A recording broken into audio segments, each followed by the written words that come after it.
It is February 3rd, 2023. Wow, 2323. Look at that. Here we are. Whoa! Living in the future. This is the Wrestling Inc. podcast. I'm Glenn Rubenstein, joined by NYC Demon Diva Issa and Alfred Konuwa tonight to talk about SmackDown and Rampage.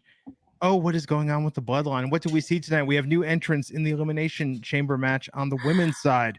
We have a new number one tag team contender for the championships.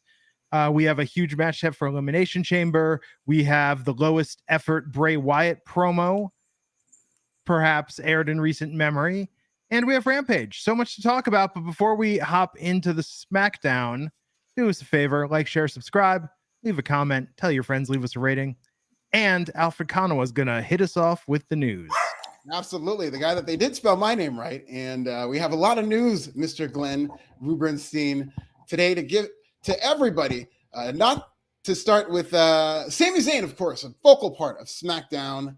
And the news on Sami Zayn, according to Wrestling Observer newsletter, assuming it's not a hoax, Dave Meltzer's reporting that Sami Zayn is not internally seen as a WrestleMania headliner. I have my thoughts on this, and they will be very robust. But let's start it off with you, Glenn.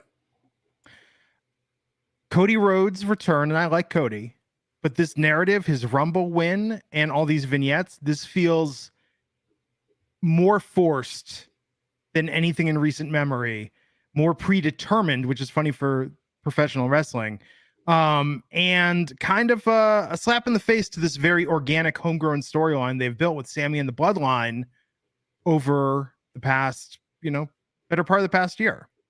So I don't know. I mean, I get it, but they also thought the same thing about Daniel Bryan, and look how that turned out. Yeah, with him in AEW. I mean, and Sami and Kevin Owens just re-upped with WWE, so that actually is a good point as well. You have to wonder, was this part of the dangle to get Cody to sign with WWE, that he was going to have this championship run? And it's kind of crazy that, Sami's gonna be seen as a mid-carder at best. If Sami's a mid-carder, it's because he got himself there. He was just given the opportunity to be part of every main event angle, and then he decided to turn on Roman Reigns so he can go back to, wherever he's at. No, real talk. If people do not feel like main eventers, the only people you got to blame for that is WWE and their lack of building stars that they have going on for the last few years. I do think that the Cody thing is starting to feel forced. The video packages is coming back. He comes back at number 30. He wins the Rumble, blah, blah, blah. I do find myself more invested in the storyline of the Bloodline, but there's a long way from here to Mania. We'll see what happens. I mean, let me toss this out here. So Roman screws over Sami in Montreal, mega heat. Sami's gonna get massive pop in Montreal. So you do something where, Sami has to then, maybe Jay goes back in the fold and Sami has to defeat every member of the Bloodline to get that WrestleMania match against Roman. I think there's a way you can do it and have an amazing build to Sami in the main event for one of the nights of Mania. I mean, if we're not getting The Rock back, I think that Cody one night, Sami the next, and maybe if Roman's going to take some time off, this could be a good way to close that chapter for now. That's not going to happen. And I couldn't disagree with your narrative anymore, Glenn Rubenstein. I already miss Glenn Rubenstein. The fact is, this is a bullshit, media-driven, fake Twitter controversy. And God love Dave Meltzer. AEW and all their affiliates are trying to now push this narrative that Sami needs to headline WrestleMania. You're seeing Dave Meltzer push this thing constantly. It's got to be Sami. Sami's hot. He needs a main event. You're seeing Chris Jericho from AEW saying Sami's got a main event. You're seeing FTR from AEW, Dax Harwood on his podcast. Sami's got a main event. If I was an AEW star or any of their affiliates, yes, I too would be pushing this so that WWE's audience could be fighting with each other, which is exactly what they want. But I do not think that Sami Zayn is going to main event WrestleMania as a single star. I do think Sami Zayn is going to main event WrestleMania, night one particularly, as a tag team wrestler with Kevin Owens against the Usos. I think that could easily be the first tag team main event at a WrestleMania since WrestleMania 1, which is a huge deal. And WWE, here's the thing about fans turning on WrestleMania. It's this Pavlovian thing where Dave Meltzer's trying to get all these Pavlovian dogs to bark so that Sami Zayn can go to WrestleMania or whatnot. But the thing about people turning on WWE's products, three things have to be in place when you're turning on this product. Business is down, creative has to be bad, and people have to be pissed off on both sides. Business is up, creative is very good, people are not pissed off, and that leads to my next news story. For all the people saying that Cody Rhodes might be a force or whatnot, WWE, of course, reported their revenues, $1.3 billion record revenues in 2022. And oh, by the way, Royal Rumble did 135% more merchandise sales, which is a venue record. And guess who has one of the highest selling merchandise in all of WWE? It's none other than Cody Rhodes, who's one of the top merchandise movers in the company. WWE RAW this past Monday was up 13.35%. So all this bullshit about less homes, 13.35% from Royal Rumble last year. And Cody Rhodes' segment, the opening segment, 2.3 million viewers for that opening segment built around Cody Rhodes. Men lie, women lie, wrestlers lie, numbers don't. So it seems that WWE's business is doing very well. The people who are selling out these arenas are more casual fans who aren't going to turn on this. And it's seeming more and more like this is a Twitter-driven conspiracy in terms of how Sami Zayn has to main event or we're going to riot. No, not if Sami Zayn wins. If Sami Zayn doesn't win, we riot. No, if Sami Zayn doesn't win, be quiet because they've got something great down the line for WrestleMania, I think. Isa. I was just going to say the WWE Superstore that they set up in San Antonio was sold out of everything by the afternoon of the Royal Rumble.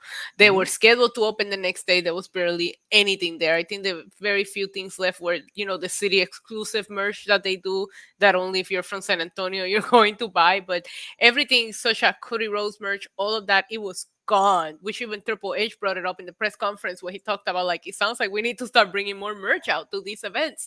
Everything was gone. And when I went to try to get in to vlog it, all you're going to see in my vlog is the line, because I was like, I'm not doing this line just to get in and take a look at the store. It was crazy. I think WWE is doing very well.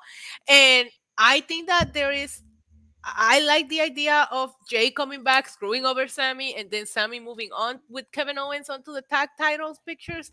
There's also Money in the Bank. There's a lot of things coming up that we can still be telling this story. But Cody won the Rumble. The Rumble means you present yourself at WrestleMania. Even Roman brought him up tonight. We'll see where it goes. But I will say the company seems to be doing very well right now. Well, Alfred, let me ask you this: if Cody Rhodes is so over, where are the copycat neck tattoos, and when are you getting one? Oh, they sell them in the WWE shop. No, permanent ink. Because if Cody's so over, surely one fan would say, "I love Cody so much, I'm gonna replicate his life decisions and get that same tattoo, same size, on my neck." If you ever go on Cody Rhodes' Twitter feed, Cody Rhodes follows me, by the way, of course, like all the smart people in wrestling do. But if you ever go on Cody Rhodes' Twitter feed, you will find him retweeting people who do get that tattoo, whether it's on their neck, whether it's on their back, whether it's on incendiary areas. A lot of people get those Cody Rhodes tattoo. And if this was such a controversy about Sami Zayn, it's just this Pavlovian thing. People are so used to these fan base from WrestleMania 30 to WrestleMania 35. It was a very ugly time for WWE and its fans. The creative wasn't good. The leadership was toxic. And WWE was pushing against what these fans wanted. Triple H is in lockstep. There's a lot of things people want that they don't get, but it ends up being good. I didn't want them to kill off the Black Panther. I wanted Ty Diggs to be the Black Panther. I wanted Michael B. Jordan to come back from the death to be Black Panther. I thought it was a horrible move that they were going to kill off Black Panther, but Wakanda Forever is one of the greatest movies I've ever seen in my life, despite the fact that I wanted Black Panther to be part of it. So maybe you just watch the movie, because WWE has proven that they're doing a good job booking this product in spite of what fans are booking. I mean, I like Cody. I thought he was great at the press conference. I think he'd be an excellent spokesperson for the company going out there and doing media. I just don't feel it, man. Like, You'd be in the minority because it's doing great numbers in terms of all the key performance indicators that were way down in pre-COVID. They're doing great right now, especially when you look at and tie it to Cody. If you're in my situation, I have a Cody Rhodes fan to one side of me. I have a Sami Zayn fan to the other side of me. But the mutual factor is that it doesn't matter which one gets it. They go against my favorite, the Tribal Chief, who is definitely the main event of WrestleMania, regardless of which one of your guys go It's true. against. He's going to him. lose at WrestleMania Whichever it is, regardless he's of who he gonna loses lose. to. No, Yeah. he's not losing. You wish he was. You wish he was, Glenn, but he's not. And especially if it's Sami Zayn. If I was you, I would just, But anyways, it's all good. Roman's gonna main event regardless of which one of these guys, these jobbers, whatever he goes against. It's all good. The fans have gotten their say. Okay, so like Daniel Bryan, we had the Yes Movement, then we had Becky Lynch, so we had my guy Kofi Kingston. If every year an underdog wins at WrestleMania, they're not underdogs. Kinky, yes. Get that Sami King. versus Roman headlines Mania. I will get the neck tattoo. Hell yes. Well, now we have to make it happen. Oh, you definitely. I'm gonna write. Please. Whoever the sponsor is, I'm gonna write. We're gonna organize. We're gonna make Tweet this us. work. Tweet us that neck tattoo. I love it. Well, WWE's business, of course, sky high, despite what the AEW affiliates say. WWE's business remains sky high. And WWE's sale continues to be a big topic of discussion. The latest is quite surprising news in that Comcast does not seem like it's going to be a suitor for WWE sales. Comcast, of course, owns NBCU, which is considered the favorite if you look at the Las Vegas betting odds to buy WWE. But Mr. Faber, executive from Comcast, says that he's not actually hearing that. He said, quote, "I'm actually hearing probably not in terms of WWE being sold to Comcast. I hate to say it, although another name I do hear is Endeavor, which I did bet on. The idea of bringing together UFC and WWE would be very robust." So it looks like Comcast is out for now. What are your thoughts on that, Isa? I feel like all of these rumors of who's gonna buy WWE just came from the IWC. And none of them are valid. Honestly, that's the only place that you hear about it. Everybody else is like, yeah, that's not happening. So I'm done. I'm just done. So whatever. When they sell, they sell. Yeah. I mean, I think it'll be interesting potentially. I mean, you want to talk about a shakeup, like all bets are off once that happens. Like, who knows what creative is going to look like? It could be a very different company a year from now. There's been a lot of talk. Nick Khan did a big interview with CNBC, and he's been saying that there's a possibility that maybe they could sell and Vince could step down as part of the sale if the deal is good enough. So there's a lot of things on the table. Of course, nobody knows. I do agree with you, Issa. There's been a lot of misinformation about the potential sale of WWE. As we know, we had the Saudi hoax. We've got a lot of people get hoaxed all the time in wrestling media, as we know, no matter who you are. So I'm definitely waiting to sit back, and I hope it's Endeavor because I got money on it. And they were a big underdog in terms of, I think they're like plus 900 when I put that down. So hopefully Endeavor can do it. And also Endeavor would be a company that could take WWE private, which is why I think they have a little bit of an edge. But don't sleep on the Saudis because they're going to overpay for WWE if they get their hands on it. Hey, they could put it back to back with Power Slap. There you go. I got through 10 minutes of Power Slap this past Wednesday. Couldn't do any more. Couldn't do it. And ratings were down even further. Yeah. Back down to 248,000. So Power Slap does not look like it's going to be around for much longer. You might hold the record for the person that made it through it the longest. Yeah. I'm pretty sure. That should be its own sport. Not the slap itself. Who can make it through Power Slap the longest should be its own combat sport. Agreed. What else we got? What else is in the news? Our final news story, John Cena is looking like he will be part of the plans for WrestleMania. It's not known yet in terms of officially who he's going to face at WrestleMania. It does seem like it's going to be Austin Theory as he continues to tease the champ is here. But John Cena will be part of WrestleMania. Issa, are you excited about this? Sure. I mean, it is in Hollywood. Isn't that his new home? So it's gonna be It great. is not in Hollywood. WrestleMania is in Inglewood. I will have a piece on this in a couple of weeks. WWE's not going to be very happy with it. I don't think I'm going to be getting charcuterie that week. But WWE WrestleMania is in Inglewood, not the sexual predator safe haven of Hollywood. It is in Inglewood, the beautiful black enclave. Listen, Alfred, welcome. Join the club, okay? WrestleMania was for 2 years in freaking the swamps in New Jersey, and they advertised it as New York, okay? So just get in the back of the line. Some of us have been through it. You're going to have to get over it. No, I get not saying New Jersey. That's freaking New Jersey. But WWE wants to sound a lot more whitewashed by saying Hollywood. But nothing is more ratchet than Hollywood. Let me tell you, if you know Hollywood, there's nothing more ratchet than Hollywood. Inglewood is better than Hollywood on its best day. West Hollywood's nice. West Hollywood is a party, for sure. Shout out to the Abbey. Yeah, I was just gonna say, is the Abbey still open? Oh, I used to yeah. love going to the Abbey. Is it ever? More women go to these gay bars than men. I accompanied some women to the Abbey. Gay And bars are very fun. it was, and then we went across the street to Rage, and then Rage is exactly what you think it's gonna be. But the Abbey was very laid back. It was very nice. Yes. Made a lot of friends that night at the Abbey. John Anyhow, Cena's gonna be great in WrestleMania. What's going to be great? John Cena. Isn't that the news topic? Oh, yeah.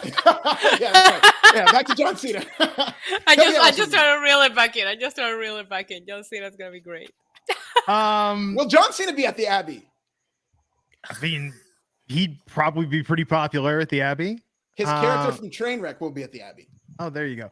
But Austin Theory, how much merch is Austin Theory moving? Oh, that is unknown. It was just noted that Roman Reigns, of course, Cody Rhodes, Bray Wyatt are the big merch movers right now. Sure.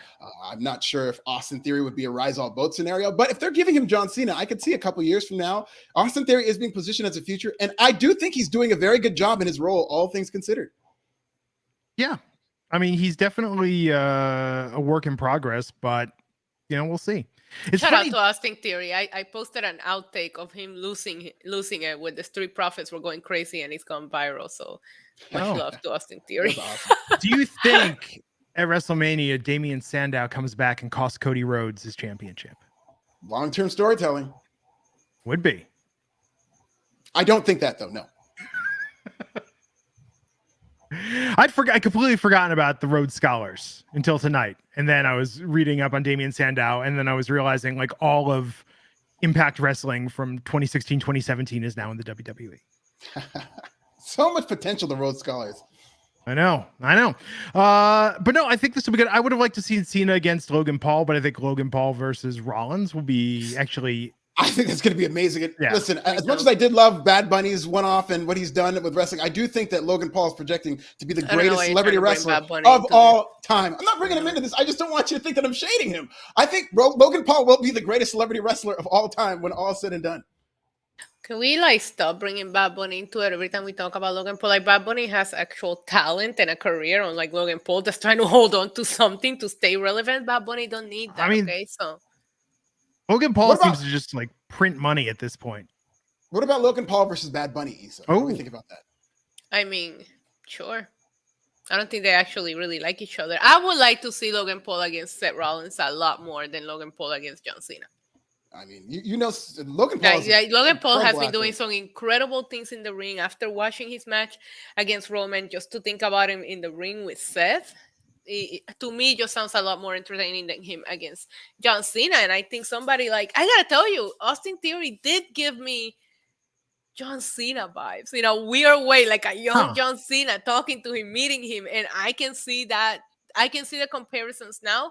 I think that match will make sense. If you're gonna have Cena here, why not put him against younger talent and using towards that? And when you have two athletes like Logan Paul and Seth Rollins who are the peak, who are so good in the ring, wouldn't you want to see that showcase? I'm here for it. They could do this on TV or maybe at another pay-per-view, but man, I want to see Logan Paul versus Ricochet. Oh yeah, for sure. They could do that on TV. You're absolutely right. There's still plenty of time to do something like that. But what's funny about that Logan Paul Ricochet spot? It might have sold some WrestleMania tickets in terms of when you think of the idea of Seth Rollins versus Logan Paul, knowing what Logan Paul can do from that Ricochet spot alone. I can't wait for a match like that, Yeah. I'm surprised after that spot that Shane O'Mac wasn't like, come on, give me the one-on-one with Logan. That'll sell some tickets. We're both coast to coast all over the ring. You think he pitched that spot for himself and then Ricochet took Absolutely. And Shane would do it, and Shane would fall 3 feet short, and Ricochet would have to sell like they collided. A lot of those coast to coast didn't quite hit the other coast. A lot of those coast to coast stopped in Chicago. Unfortunately, Okay, so that's the news. That is the news. SmackDown. Bloodline rolling up tonight, down 2. But so we had that tease. I mean, look, that's what everybody tuned in for tonight, right? To see what's going on with Roman, Sami, Jay, Jimmy, and Solo. So great way to start the show with that. But then we had essentially a pay-per-view match with Imperium versus Braun Strowman and Ricochet in the finals of the SmackDown Tag Team Titles Contender Tournament. And this is really interesting because, I mean, Braun and Ricochet won. Ricochet tried a new finishing move. What did you guys think of Ricochet's finisher off Braun's shoulders? It reminded me of Alexa Bliss and Braun Strowman. Mixed match challenge. Yeah, that's what I thought about. Like, what was it called? Little Big Monster, Team something like that. Team Little Big. Team Little Team Big. Little Big. You're right. Yeah, that's what I thought about. Alfred, what'd you think of that finisher? It was a little scary. Like, they did land it, they did complete it, but it was close. Like, I thought Braun Strowman was going to throw him right on his head, but they did complete it, and it needs to be worked out. I will say I do like this Little Big tag team with Ricochet and Braun. I think they're doing a good job, and I'll like the feud in the future. Why weren't we tweeting that Team Little Big 2.0? Yeah. It wouldn't be the first time that Braun Strowman tries to win the tag team championships with a child, so and he's successful at it. So I was there that night.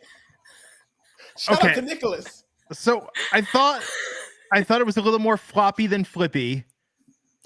The Swan. I thought he was setting up to do like a 630. Because if you think about it, if Braun launched him using his force, like Ricochet could do something amazing if they practiced this a lot. I think the idea was great, but the execution was a little sloppy, and it did not look like it was fun to receive that. They should. It was a banger of a match, though. It was a banger of a match. Mm-hmm. They should name that finisher the Flippy Flopper because it fits. That's exactly what it is. He's flipping and he's flopping on the ground.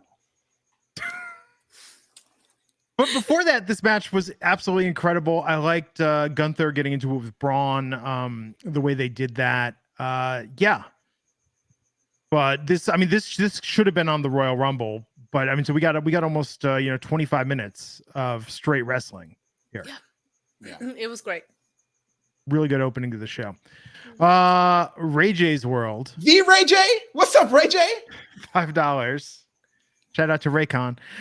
Glenn, all the AEW people, I include unofficial advisor Meltzer in that group. Yes. Want Sami because they all feel betrayed by Cody going to WWE. I mean, yeah, there's a lot of heat. I can't say too much, but there is. I don't want to say heat, but there is tension between Cody Rhodes and the AEW side, especially how things went in terms of him leaving. And AEW is falling behind as WWE is doing these record numbers. So this is war. It's a wrestling war. I'm not saying I blame them and I don't want them doing this. Just be aware of who's pushing this narrative. Who's pushing the Sami narrative? Okay, a lot of these people actually went off to support AEW and they got their internet wrestling companies. So now they're just doing the same, hoping that WWE implodes.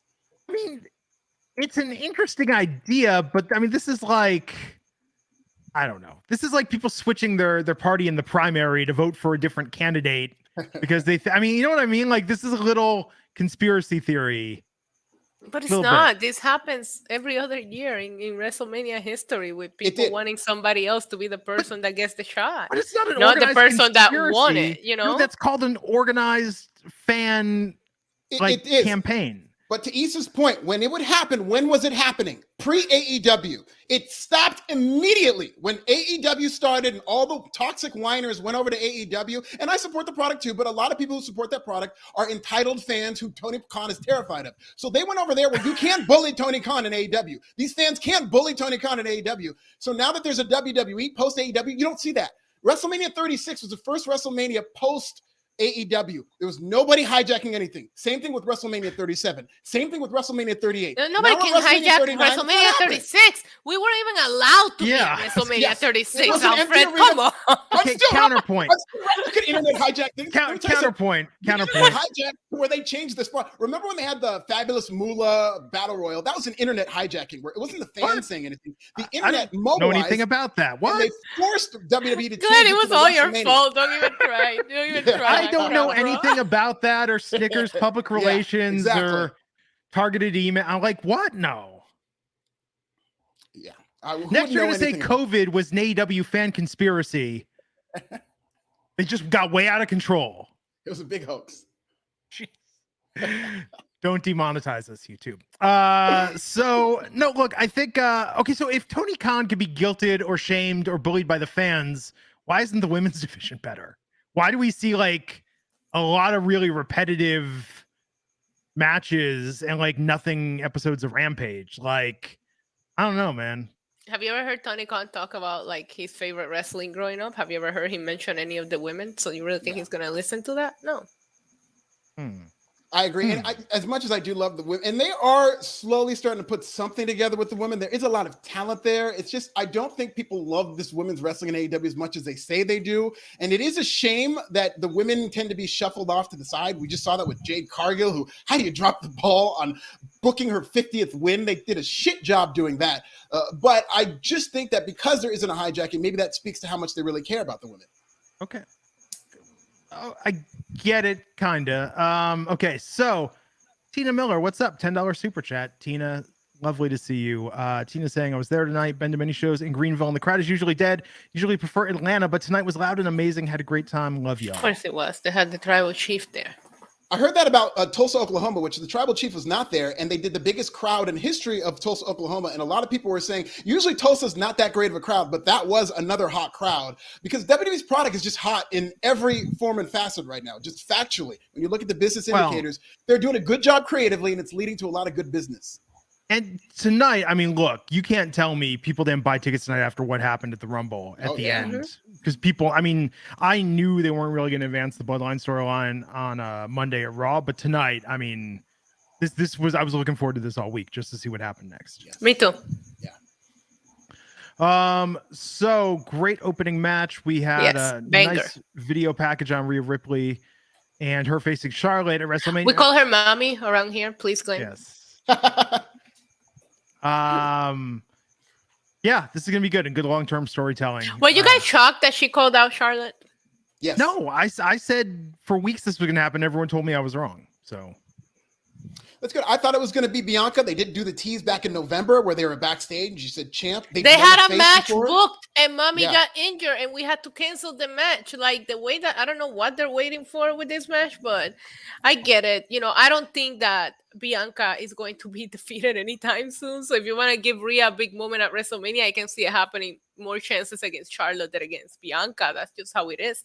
I don't think Bianca is going to drop that championship anytime soon. Yeah. Yeah, it's an interesting choice because now we're looking at this women's elimination chamber, and that's going to decide, I believe, the number one contender. And if you look at the field, with all due respect to them, none of those matchups seem like a WrestleMania match. And this is going to be in Canada where they're all going to be really pushing for Natalya. And God love Natalya. Natalya versus Bianca Belair is not a WrestleMania I think the new Asuka definitely would be a fun match against Asuka, Bianca at WrestleMania. Oh, yeah. Yes. This is going to be the most Canadian WWE pay-per-view ever. They're going to probably have Drake and some of the cast of Degrassi Junior High, both old and new versions, maybe a couple of the kids in the hall. Tom Green will be, this will be the most Canadian WWE pay-per-view ever. I can't wait. Well, Chris Jericho make a cameo. Kill all their dreams. He might. Fozzy might do the opening theme. Yeah. Well, and maybe Bare Naked Ladies if they want to go more Canadian, you know. But I think it'll be good. I think it'll be a good time. Tory Lanez will not be able to make that show, unfortunately. Tory Lanez will not be on that show. The Prime Minister will be there and open. It's going to be huge, man. It's going to be huge. I'm surprised they're not saving this for Canada Day this year. Bring everybody. Bring everybody so that they can watch what Roman does to Sami Zayn for Canada Day. A traitor.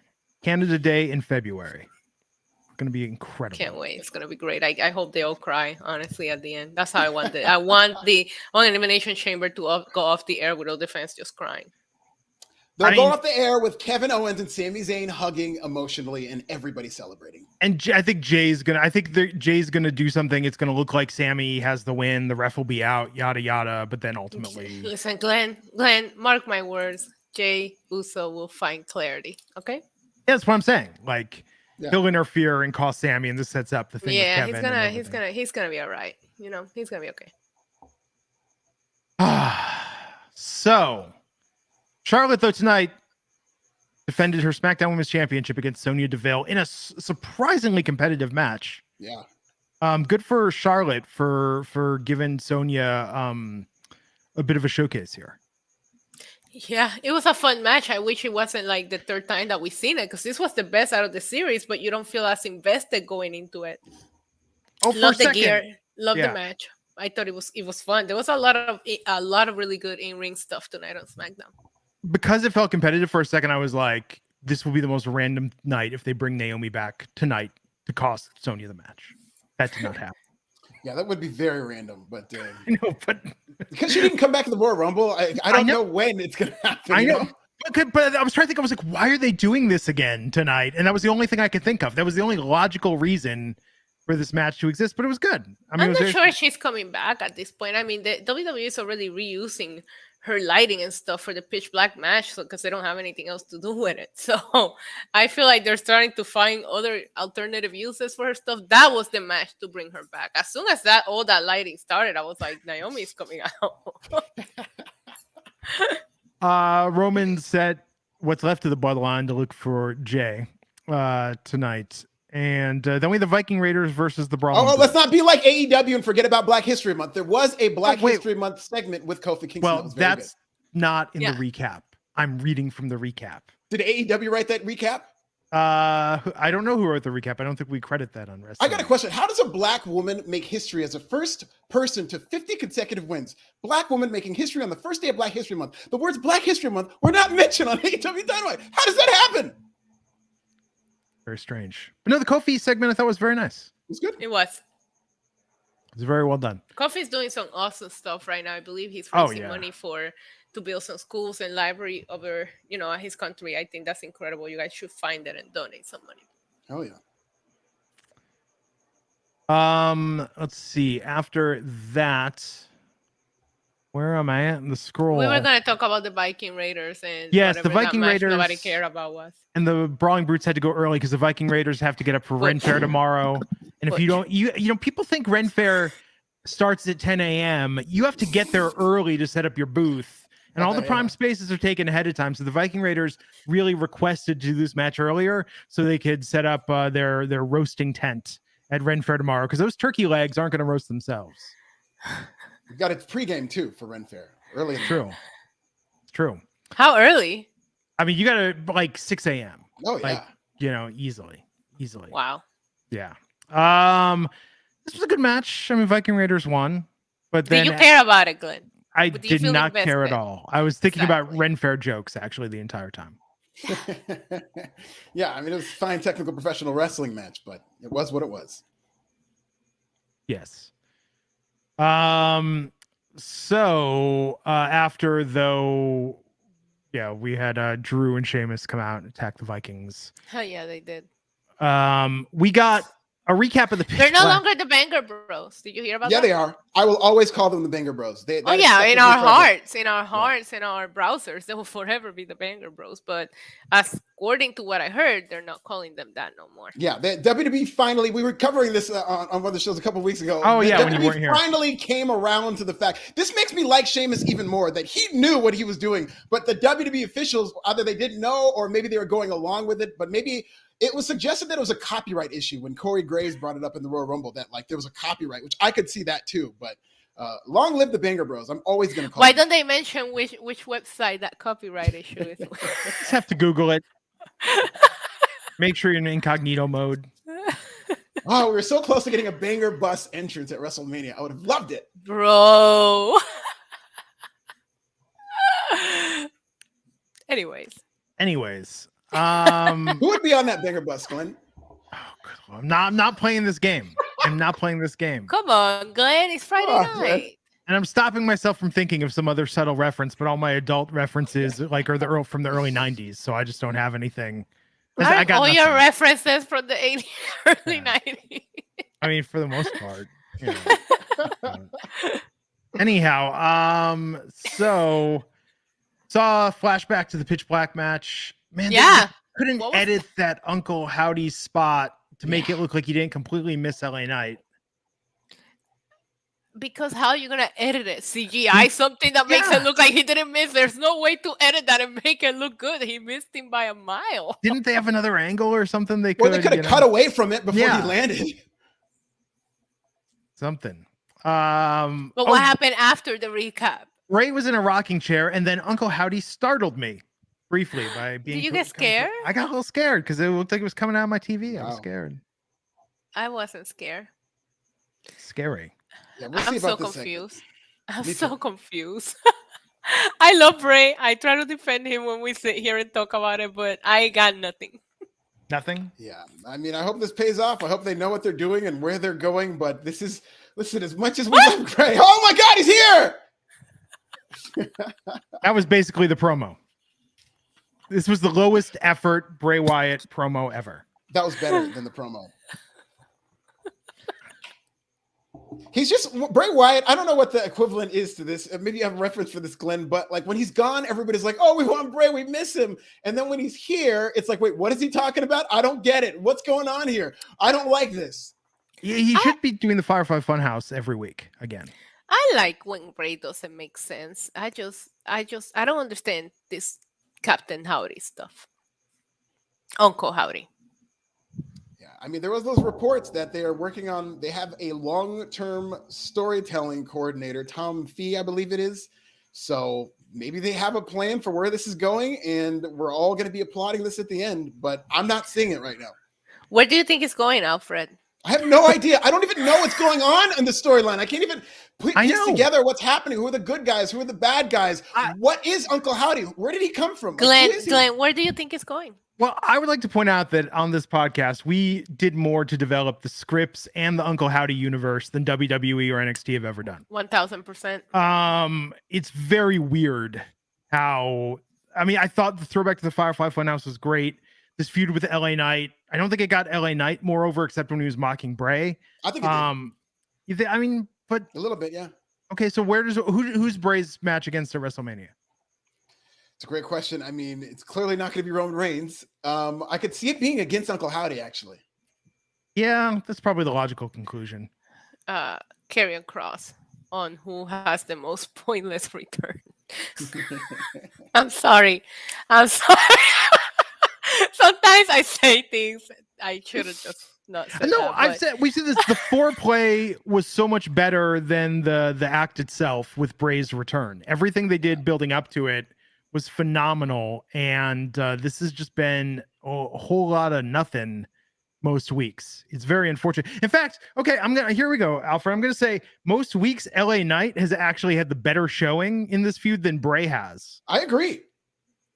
I think LA Knight, the way he played it, of course, leading up to the match where he had to play a scared coward all over again, I thought he did it great, where he was making fun of Bray Wyatt for being a grown man playing with toys. Like, he was acting like any human would act if they were being stalked by Bray Wyatt. Not necessarily scared of everything, but pointing out how ridiculous it all is. And I thought he did a good job at it.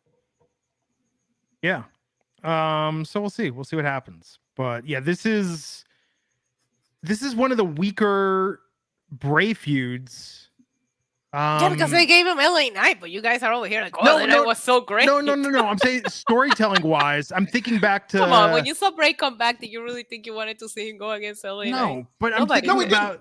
But here's the thing: nobody booked that Sami Zayn would be hitting Roman Reigns with a chair at Royal Rumble. And that's all he did. Everybody said, "Oh, he has to win this and the other." But then when they booked that, it was great. So no, I did not project that he faced LA Knight, but when he did, they did a good job.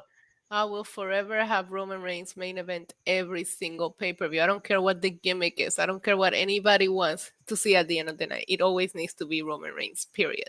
Always? Always. What about in WrestleMania in 2064? When Roman Reigns is like 80 years old. Guarantee you it's going to be the sexiest 80-year-old you've ever seen. He's not going to age like, you know what? I'm going to shut up. Let's move on. No, come on. No, you gotta complete it. No. I get a pass. Let's go, Glenn. What's next? Okay. Shayna Baszler versus Natalya versus Zelina Vega versus Shotzi in an Elimination Chamber qualifier tournament that saw Canada's sweetheart Natalya win the match. And this was a pretty good fatal four-way. Shotzi got some good showcase spots in this. Issa? I'm just pissed off that Zelina Vega took the loss. I'm so mad. I get why Natalya wins. They're going to Canada. You know, you get the point. I get it. But I thought anybody else but Zelina should have taken the pin. I like what Selena's doing. I thought she was great at the Rumble, and she's queen of the ring. I don't know. You know, whatever. I'm upset at who took the loss. I did like the match a lot. Okay. Issa, cover your ears. Roman Reigns made a foolish mistake tonight. Similar, and he should have learned, because 2 weeks ago he did this where he sent Jimmy and Solo to the bus and said, "You go to the back, I'm going to go out to the ring," much the way he sent Sammy to like gas up the jet. Roman went to the ring alone. Like his backup, he gave his backup a task that had them preoccupied and not there to have us back. Sushi and steaks. He had them eating sushi and steaks on a bus. Yes. He did that because he knows. He knows that Jimmy's lying to him. You know what I'm saying? Jimmy's lying to him. Wait, Jimmy's lying to him now? Oh, Jimmy's lying to him. What is your theory on this, Issa? I'm interested in this. Jimmy's lying to him about not hearing from Jay all week. So you think the Usos are in cahoots against Roman Reigns? No. I think that Jimmy's gonna slowly bring Jay back, but he lied to the tribal chief about not speaking to Jay. Wow. Okay. Well, Roman went out, cut a promo, was talking smack about Sami, and then Sami showed up and attacked him. It was great. Hoodie Sami Zayn is a vibe. Crowd went wild, man. Yeah, vibe. If you're Dominic Mysterio and you're trying to escape prison, that's the only time you will like that vibe. we didn't talk about Dominic and Ray racing. Yeah, NASCAR why didn't we talk about that? That was great. That was pretty cool. I like that. Yes, Dominic talking about he learned his driving skills from a getaway driver he shared a cell with. Yeah, I know. I'm gonna give him a shout out because I feel like WWE's understanding that what's making Dominic Mysterio must-watch television is everything that they do with him outside of the ring, outside of the show, and they're capitalizing on that. However, it bothered me that we didn't talk about how Rey Mysterio is the actual winner of the Royal Rumble. Cody Rhodes eliminated himself. Rey Mysterio never entered the Rumble. He was never eliminated. Rey Mysterio is the winner of the Royal Rumble. Ray had his window to enter the Royal Rumble, and it did not work. This was established with Axelmania, who did not get into the ring for the Royal Rumble. Yeah. Ray is now part of a handful of very prestigious names of people that never lost the Rumble by never entering it. They should have a second chance Royal Rumble with all the people who never got to get in. That'd be incredible. That should be the Andre the Giant Memorial Battle Royal. It's all the people who didn't get to compete in the Royal Rumble. This was good. I look forward to it. I'm sure Dominic and Ray are going to be playing WWE 2K23 against each other in a couple weeks. Oh my God! Remember the tweet? Yeah, but Finn, what's with Finn and the gimmick infringement with the bucket hat? Yeah, that was weird. He was doing the boogaloo, the 80s breakdancing. Yeah. I like the segment a lot, and I like that too. WWE is taking advantage of the fact that they know everything that has made this story get over has been everything that they do outside of it. So you know what they need to do? Sorry, I don't want to cut you off. No, go ahead, they need to have Dominic go speak to schools and do a scared straight thing about how terrifying. Oh my God. I love when he came out and interrupted Cody, and Cody was, "Are you gonna scare me straight?" Yeah. I popped for that. That would be amazing if he went to schools and talked about, that'd be the most condescending heel move. I love that. Yeah, you should absolutely do that. But no, the Roman segment was great. Sami attacking was great. Sami said, "I want something from you now. I want your titles." That wasn't great. You know what was great? When Sami's in the corner crying and Roman is yelling at him. When Roman does that yelling thing that he does where there's no microphone near, but the camera's catching him. Oh, good Lord. And he says, "I'm going to destroy you in front of your family, in front of everybody." Oh. That's what I thought the segment was great. I thought there was a massive heat for Sami Zayn. You love to see it. They're peaking toward this great main event. And there were also chants of "We want Jay." So this fake conspiracy theory about Sami Zayn main eventing WrestleMania, we also have to consider Jey Uso. Like, are they going to turn Jey Uso heel? If they hear these chants of "We want Jay," are they going to change course? I don't think they will. But it was very interesting to see how over Jey Uso is in this storyline as well. So what happens next Friday when Jimmy and Jay are scheduled to defend their tag team championships? Can't wait. I can't wait to see what happens. I think it's going to be Solo and Jimmy. That work? Can you just do that? I mean, they've been doing it on Raw every week. Yeah, that's how they retained Sami Zayn join when Jimmy got hurt. Like they've been doing this every week. Dominic did it with Damian Priest. They've been doing this every week. It's gonna be okay. I still think Jay will find his clarity and he will come home. I don't think we should see Jey Uso or Kevin Owens until Montreal, because when you hear that opening riff for Kevin Owens, they're going to lose their minds. And then Jey Uso coming in, probably turning heel, is going to be a really big moment if we don't see him or don't know his intentions. I hope Kevin Owens is still handcuffed in San Antonio. I hope they forgot him there. So I just want to point something out tonight. We have about twice the live audience we normally have on Friday. Yeah, and because people are here because of Roman Reigns. The Sami Cody Zayn Rhodes effect. is a draw. No, because Sami of Zayn Roman Reigns. All three of us thinking somebody different. We got Sami, Cody, and Roman. That's Wrestling in the Nutshell. Your favorite is always the reason why he's nobody's a draw. tuning in saying, "Oh, I can't wait for them to talk about that Cody video package tonight." Tina Miller tweeted about Cody Rhodes earlier. I'm selling out merchandise. The numbers don't lie when it comes to him. And you know why they they didn't say about Cody Rhodes? Yeah, He's it not was advertised. Cody Rhodes is such a draw that when Roman came out and said, "Let's talk about Cody Rhodes," the crowd Yeah, started quiet. chanting for Sami. Yeah. They started chanting for Jay. It was like everybody. Okay. But you, That was Cody master. Rhodes. That was master manipulation, and it was great Do by not, WWE in do terms not, of this do being not call on Roman Reigns a SmackDown, manipulator. where it was Roman Reigns a master manipulator against Sami Zayn. The We only know that's a hot storyline. So him saying, "Oh, Roman, it's not going to be Cody Rhodes," it was The only masterful of WWE. manipulator, Get that the out of only your system. manipulator in the storyline has been Sami Zayn. Roman Reigns gave Sami Zayn the world, and how did he repay him? By hitting him in the back with a chair, and now saying, "I want a title shot," just like everybody else. Like, listen. The Roman whole Reigns point is is a that gaslighter. we have Also- more people here because of Roman Reigns. Okay, so two things. One, Alfred, if what you're saying is correct, and Roman versus Sami is going to wrap up in Montreal, they then have 6 weeks, 5 weeks really, to really put the pedal to the metal and build Cody versus Roman for Mania. Yeah. Give us a storyline. Two, what happens when Roman Reigns goes into restaurants that people always want something from? Like, they're there to serve you and give you food. What kind of restaurants is Roman Reigns going to that everybody wants something from him when he goes to the restaurant? How can you not want something from Roman Reigns? Like, just look at him. They probably Look want at a him. tip. I know Cody Rhodes wants something from Roman Reigns, that title that he's going to win. Just the tip? Just the tip. They want just the tip from Roman Reigns. I mean, same. Anyways. Listen, Sami Zayn versus Roman Reigns in Montreal might be bigger than wrestling. Like, this is the Sami Zayn moment. Like, these people, it's so funny because the internet wrestling community is so snarky with WWE and their fake brass rings. Nobody cares about those fake brass rings more than these internet wrestling people who are advocating for Sami Zayn to win a fake title at a fake WrestleMania. Like, he's going to be doing this in Montreal in front of his home country where he's going to come off as the biggest babyface in the company. This is essentially to meet WrestleMania 38 and a half. This is like a big AFC title game where there's going to be a lot of heat. It might be bigger than the Super Bowl. So you think that Sami's gonna come out of the Elimination Chamber as the biggest baby face of the company? No, Yes. I don't. I think he's going to come out of the Elimination Chamber. The WWE has done a great job carrying and transitioning the fan base out of each storyline. So I think he's going to come out with people wanting to see Sami and Kevin beat the Usos. Because remember, that's not what you just said. You just said that Sami was going to be the biggest baby face of the company. Okay, so what does that do for Cody?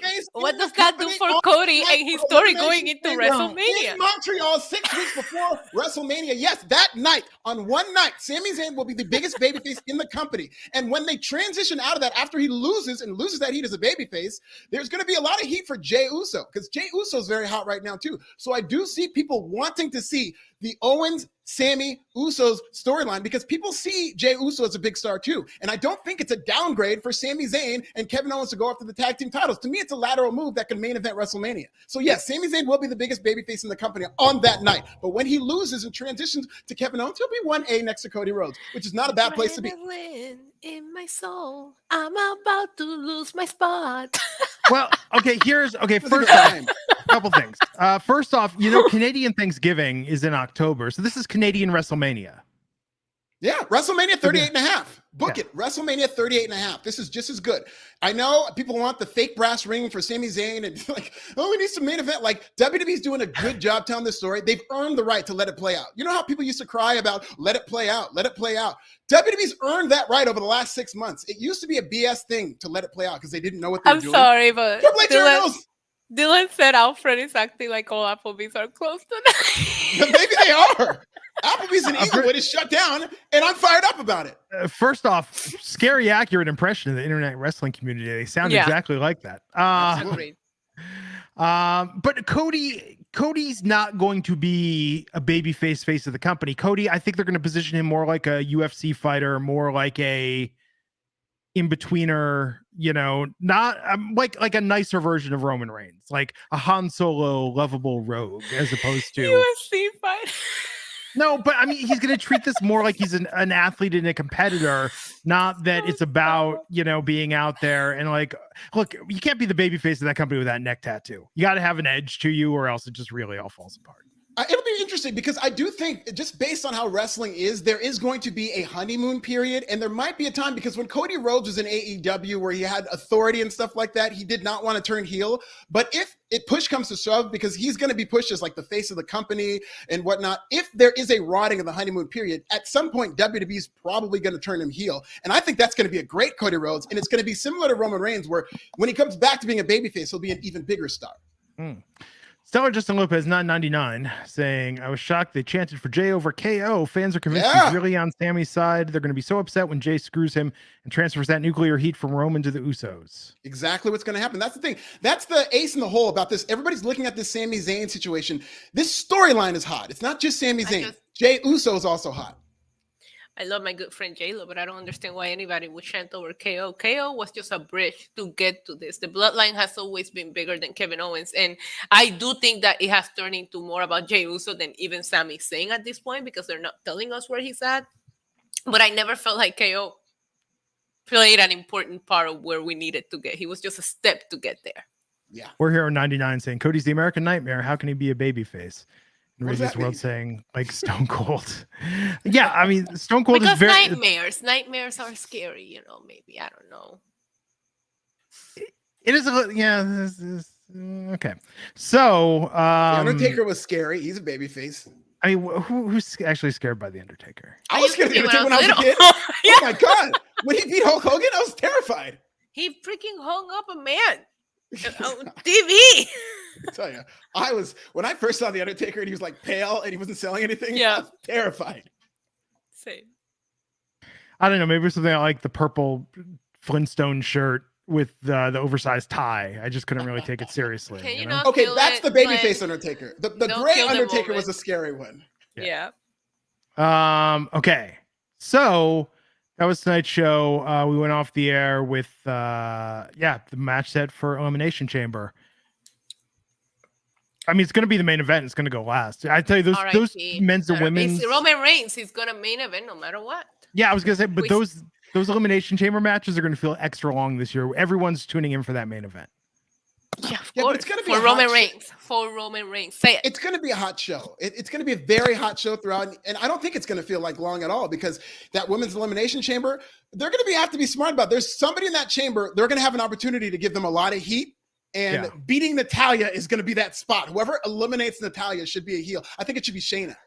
Wait, so man, Canada's going to have a bad time at the elimination chamber. I was gonna say they gotta put someone on the card. Some Canadian has to win. Isn't that like a rule? Like, like half the music in Canada has to be Canadian artists, like half the TV has to be Canadian TV.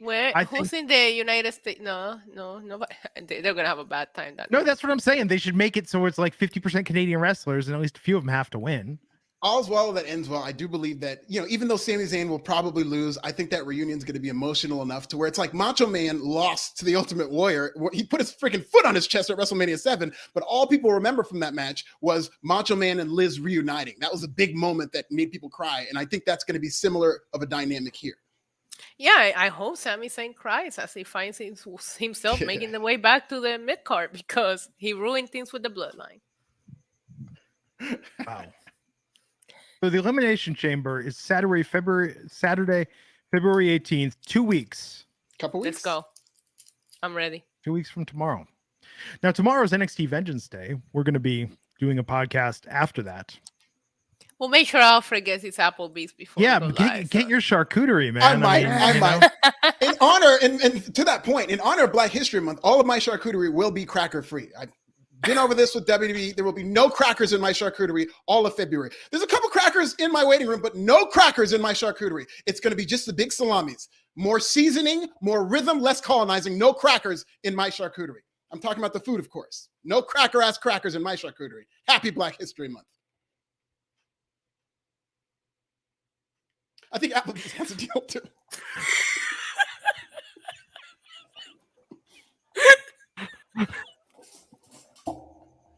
No crackers in my cracker-free charcuterie is the way to be.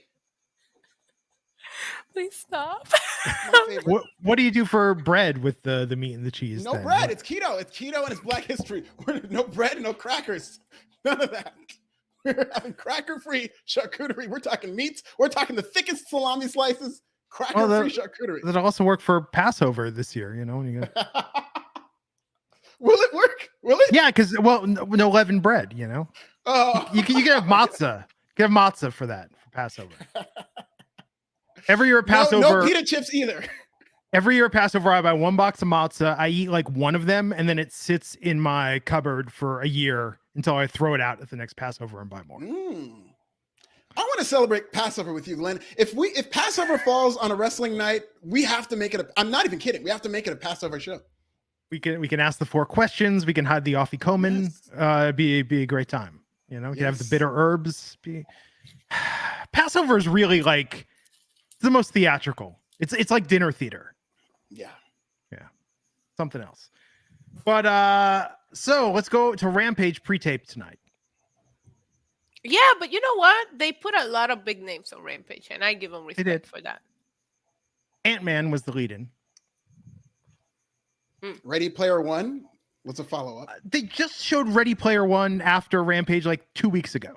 They always show the same movies. It's like a rotation of 4 movies every single time.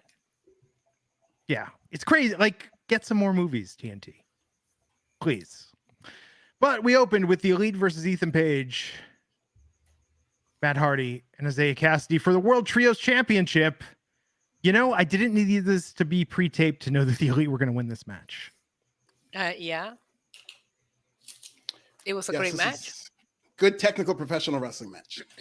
I am here for Isaiah Cassidy moaning on Kenny Omega's ear more than anything. The only good thing we got out of this entire thing was that bit of the moan. Alfred, that should be a bit for you when you're reviewing AEW. Every review should start with, this was a good technical wrestling match. That's what it's going to be tonight, because there was not much storytelling. They just threw out a bunch of technical professional wrestling matches. That's fine. Okay, but Isaiah Cassidy moaning on Kenny Omega's ear? Come on. That was hot. Anytime I get a clip that I can use on my streams, I appreciate it. So, how's your dating life going, Issa? Like, because you're watching wrestling and you're really having a lot of reactions to it. Yeah, it's going great. I mean, that's what I do. It's reactions, you know. Okay. just checking in with you. Concerned for my co-host. Don't be concerned for Alfred. He's the one screaming over here like Applebee's went on bankrupt or something. I'm good. I really hope. Don't even play like that, Issa, please. Listen, Isaiah Cassidy, outside of the ring, like all of his bits and clips and things that he does, whether it's on BTE, whether it's on Dark, whatever, he is hilarious. He's slowly becoming one of my favorites. Not necessarily in the ring, just the things that he does and say. He's really, really funny. No, this was a really good match to open the show. I feel like they always flip the order. I feel like they always do the main event first, and I'm just exhausted by the time I get to the end of Rampage. Me too. It's tough. Really good match. The Elite won. And we got an update on what's going on with Paul Walter Hauser's Golden Globe. How is this an ongoing storyline? And I like Paul Walter Hauser a lot. Do you feel that this storyline has passed its expiration date? Who?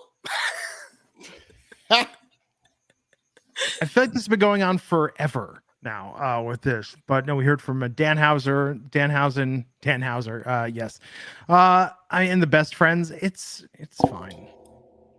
How do you think it's going? Jeff Jarrett, he's making the most out of this. I think he's been pretty good in this, but you know, I don't know if it's overstayed its welcome because I don't know where they're going with this, but at least they're telling a story and doing a long-term build. I will say there's other things they could be doing because they had Adam Cole on the show for the first time in a couple of weeks. I was in the building when Adam Cole came back. This guy was the biggest babyface that night. I mean, and they really did not follow up with that until recently with the backstage segment on Rampage. Are you surprised by that they do an angle and then they don't show the person for the next 2-3 weeks? No. That's what they do. It's AEW. They couldn't book Jade Cargill's 50th win correctly. This is their biggest star, and they don't know how to build up to a 50th win. So, no, I'm not surprised. Swerve Strickland with Parker Bordeaux and Trench versus Brian Pillman Jr. I still have no idea who that other guy is with Swerve. Trench? Yeah. I think they hired him originally to detract attention from Cody's neck tattoo. And then they really liked his personality, so they let him stay. No, and then Cody left, and they were like, we got to do something with him. He's under contract. So Trench is the new Cody Rhodes, is what we're saying. I think that it was a good deflection because you could be like, oh, I can't believe Cody got a tattoo there. And it's like, well, hold my beer. Check this guy out, you know? Parker Bordeaux, man, he's getting a lot of screen time and treated much better than, what was his character in NXT? Michael Myers. Arlen? What did they call him? Yeah, Harlan. That's what it was. Yeah. He used to dress like Michael Myers. Mm-hmm. Yeah. He was with Joe Gacy. This is good. Sure. He comes across as a star. I'm surprised they're not booking him in more singles stuff. I mean, he fits as a goon for Swerve. I don't know why Swerve needs these goons. I think That's he's true. a star unto himself, but another technical professional. Because it's AEW, Alfred, everybody needs goons. Everybody needs a faction. Like, come on. We've been doing this for 3 years. Got to have backup. Yeah. Well, speaking of which, so they beat Pillman, and then we're going after him after, and then Dustin Rhodes came down and made the save. He said it, they were going after him after. Not before. It all makes sense. It does. Popped. Yeah. I thought that he had a tag team partner. What happened to that guy? Why doesn't that guy have his back anymore? It does, though. Dylan's right. Yeah. And is it my imagination, or were they blurring it? When they blur it, it looks more like one. Did they blur it? I thought they blurred it at one point. Why am I Googling this now? It's like the Oscars. You can't just show an Oscar. That's a trademark of the Academy. You have to clear it. I don't know. It's interesting. Interesting question. But no, Swerve looks like $1 million. I think Swerve is awesome. He's great. He's going to be right up there with MJF as a top heel. AEW needs top heels, and I think Swerve is the man. I think he's him. I agree. I think he's really, really good. What did you think, Issa? Speaking of Cody, real quick, I'm sorry. I think the World Cup trophy looks more like one. I could see that. I think Golden Globes. A lot of phallic symbols. Yeah, Issa, why didn't you do a YouTube video? Why didn't you do a crossover with Alfred on Pro Wrestling Bits, and you can rank different trophies? Alfred, you want to do it? How much they look? Yeah. Okay, let's go find some phallic trophies. Yeah, let's do it. Let's do it. Glenn is our manager. Glenn is planning our content now. Yeah, Glenn is our content manager. Speaking of that, I just posted a video where I asked some of your favorite WWE superstars to give me their best WrestleMania sign point. It is up on my YouTube channel, NYC Demon Diva, Bianca Belair, Damian Priest, Austin Theory, Dominic Mysterio, many, many more gave me their best sign point. So go check it out. And a really quick shout out to my subscribers at Pro Wrestling Bits. Over 20,000 hours of watch time. I'm so proud of you guys. We're unveiling a new logo next week, and it's going to be lit. Thank you so much. At Pro Wrestling Bits on YouTube. I've got nothing else going on. No, you got Glenn. Come on. What about your? Yeah, you do. We only got a month. Oh, next month we're coming back with Yellow Jackets Bus. So. Yeah, we got that coming back next month. No, Jeff Gerstmann and I are doing Game Boys to Men on his Patreon. Our next episode is going to be about the 3DO and multimedia video game systems in 1993. Yeah, good time. Gonna relive 1993, a weird year for everything, not just video games.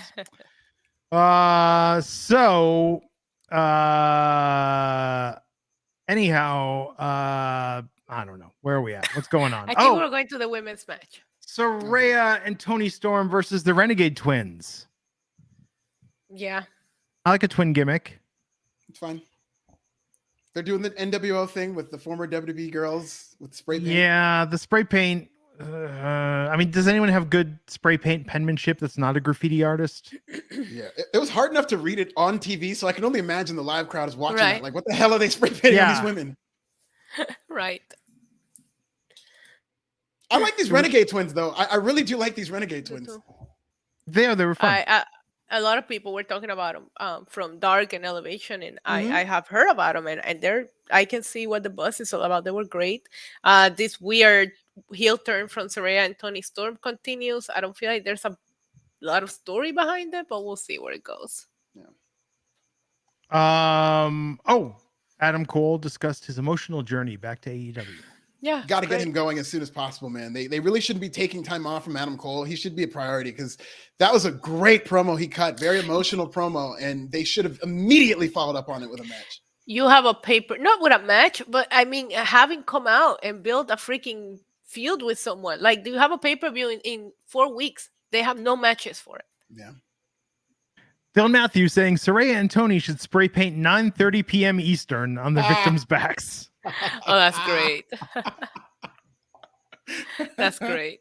Shout out to Dylan Matthews. Dylan's on fire tonight. Yeah, absolutely, man. And who was in the main event, Issa? Rush. I forgot. With It was Rouge. Yes, with Preston Vance and Jose the Assistant versus the Fallen Angel, Christopher Daniels. Little known fact, Christopher Daniels was in the Universal Studios Waterworld stunt show for many years. Yes. Did a great job. That's great. Waterworld stunt show, like, fan favorite. People are like, why is there a Waterworld stunt show in the year 2023 at Universal? And that thing is always packed. People love that stunt show. Very good. But this main event tonight, Christopher Daniels did not win. When's the last time he was on AEW? It's been a while. I feel like it was recently, though. I think he was on a couple of weeks ago, right? Was he? What was he?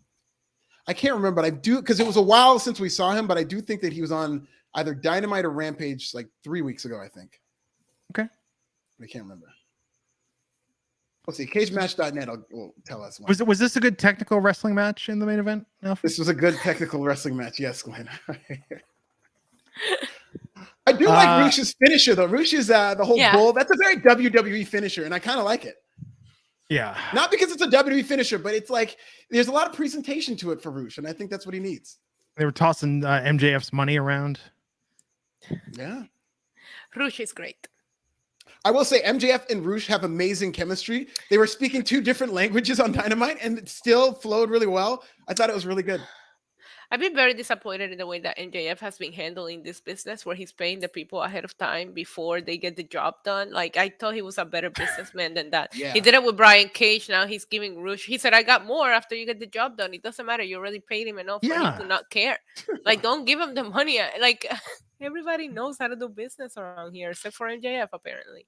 Max, there's something called Net 30. It means that they send their invoice at the end of the month, and then you have 30 days to pay that invoice. Right. You know how much interest you can get in that amount of time? Interest rate's sky high right now, you know? Let that money work for you, man. Yeah, Glenn, send the invoice at the end of the month. Who you preaching to, Glenn? It was at the end of a month, okay? Anyhow, so Rush got that win tonight. This episode of Rampage flew by.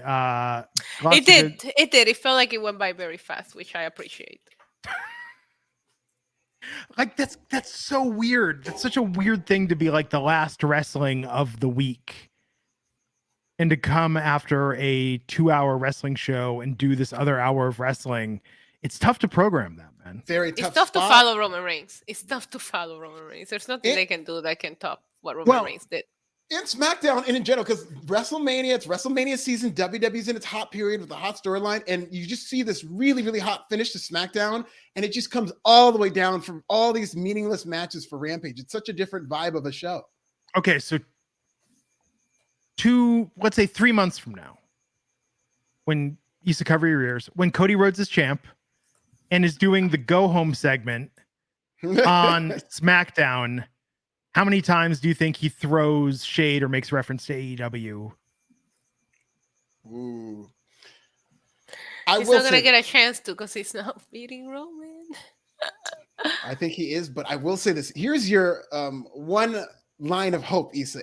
If this storyline does in fact become about WWE versus AEW in its own way, where they're cutting promos about what promotion's better, I don't think Cody's winning that match if they make it like that, but I don't think they'll do that. I can't wait for Roman to cut a promo on Cody, telling him, well, you're going to run away again after I beat you. Like, it's going to be great. I can't wait for Cody Rhodes to bring up the fact that Roman Reigns' first loss came at the hands of Cody Rhodes. 2013 Battleground, one of the greatest. Wow, Cody doesn't. I hate to tell you this, but Cody hired a Man in Black to like flash him and make him forget all about those years of his life. Cody Rhodes thinks he started wrestling back when he left WWE a few years ago, so he's not gonna bring that up because he knows what comes if he brings that up.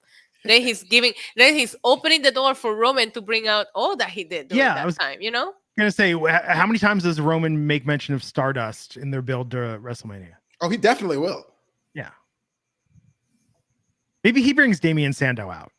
Like, does Cody, This Is Your Life? No, that's not. Don't manifest. Yeah, after Bailey, This Is Your Life, I don't think we're ever getting This Is Your Life segment ever again. We'll get another old day segment before we get This Is Your Life again. Will we get a Katie Vick segment before then? We'll probably get another Bobby Lashley sisters before we get Ooh. another Katie Vick segment. Hey, if they bring back Max Caster, I'm here for it. So that was the wrestling tonight. That was the wrestling tonight. That was the wrestling tonight. The wrestling was good. To me, it just feels all like one show when you watch 3 hours. Not to me, not this. It felt like one hot show and one Saturday night's main event. Do you think Rampage would have done a better rating these last 2 years if Roman Reigns had not constantly had such hot storylines on SmackDown? I think that ties into it, but Rampage has been struggling for a while now. And to your point about coming at the end of the week being a B show, I mean, there's so much that goes into the fact that Rampage is not performing very well. So I just think it was always in a tough spot on Friday nights. Oh, here we go. Gruss 512. Is Sami Zayn going to cost Roman the title at Mania and interfere in that match against Cody? I can't wait for Roman to walk out of WrestleMania still champion, and I have to get in here and tell you all of you guys that I was right and you were wrong. I mean, I don't want to do that, but you guys are gonna force me to, and it's gonna feel great.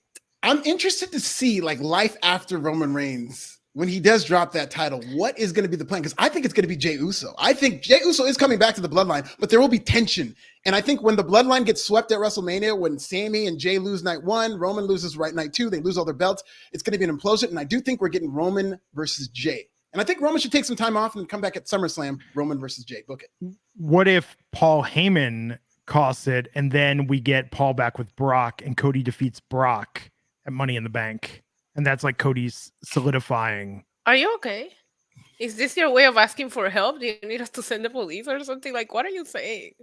I'm here for Cody beating Brock. I like that. I mean, I think you almost need that. And with Cody as champ, that's how you get the super legit, right? He's already beat Seth. So you guys like Cody. I don't know why you're trying to send him to get his other pec broken. He's sensitive. He's being proven.